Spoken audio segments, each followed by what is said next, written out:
Na sua opinião, qual é o estado da pregação atualmente? Miserável. Abismal. Por quê? Bem, deixe-me começar dizendo que não me arrependo de crer no poder do púlpito. Eu creio na pregação. Sei que é considerada por muitas pessoas como uma forma de comunicação ultrapassada. Como dizem por aí, um eco de um passado longínquo. Quem quer ouvir sermões hoje em dia? As pessoas estão embriagadas pela televisão. Elas são hostis à autoridade. Elas estão enfadadas e ariscas com as palavras. Não querem ouvir sermões. Mas creio que hoje é possível resgatar o sermão como um meio autêntico de comunicação. Há algo único na pregação. É quando há uma pessoa viva, adornando pessoas vivas. Como esperançosamente um pregador cheio do Espírito, dirigindo-se às pessoas cheias do Espírito. Existe uma química, algo que acontece e que não acontece na televisão, nem mesmo em outras formas de comunicação. Assim, creio que há algo único na pregação e anseio ver isso restaurado.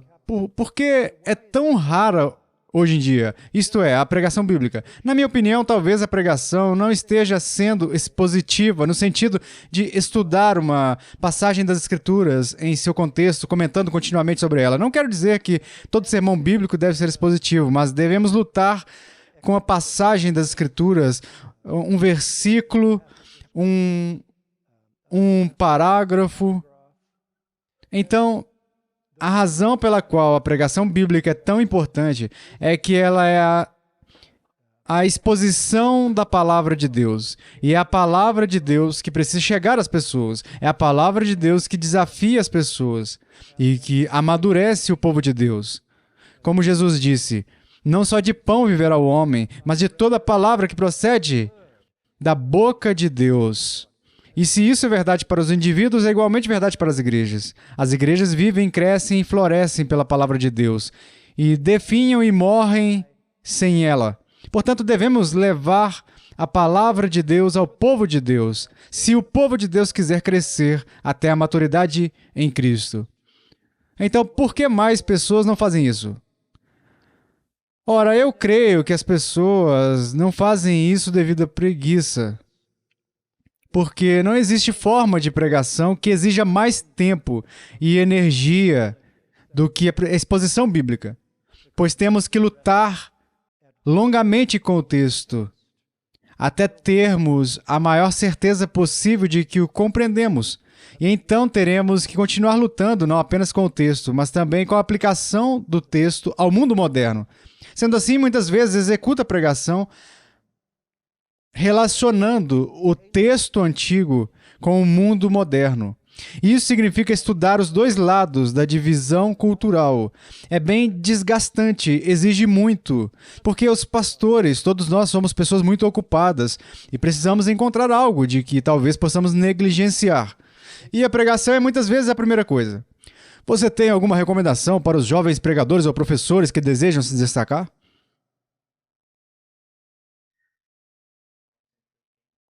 Bem, a primeira coisa que os jovens pregadores precisam ao sair para a tarefa é estar convencidos de sua necessidade, estar convencidos do poder e da relevância da pregação bíblica. Só isso os motivará a fazê-lo. A segunda coisa que gostaria de dizer a eles é: gaste um tempo consigo mesmo. Não é possível ser um pregador bíblico se você economizar tempo. Então, o que você precisa fazer uma vez escolhido o seu texto, e o processo de escolha do texto é outra questão. Mas uma vez que você sabe qual é o seu texto, então você precisa lê-lo, e relê-lo, e relê-lo. Releia-o, e continue vasculhando-o em sua mente repetidamente, meditando sobre ele, fazendo duas perguntas a si mesmo. Primeiro, o que isso significa? E segundo, o que diz? O que significa é o seu significado, e o que diz é o que declarou. O que declarou é o que asseverou. O significado de um texto não muda com a mudança dos anos, permanece o mesmo. O significado de um texto é estabelecido pelo autor do texto. Um texto significa o que o seu autor quis dizer. E então, tendo perguntado o que significa, a segunda pergunta é o que isso diz? Ou seja, passamos do seu significado para a sua mensagem. E aí, temos que pensar na nossa congregação. Para quem vamos pregar no próximo domingo? São casais jovens, eles são adolescentes, são idosos aposentados.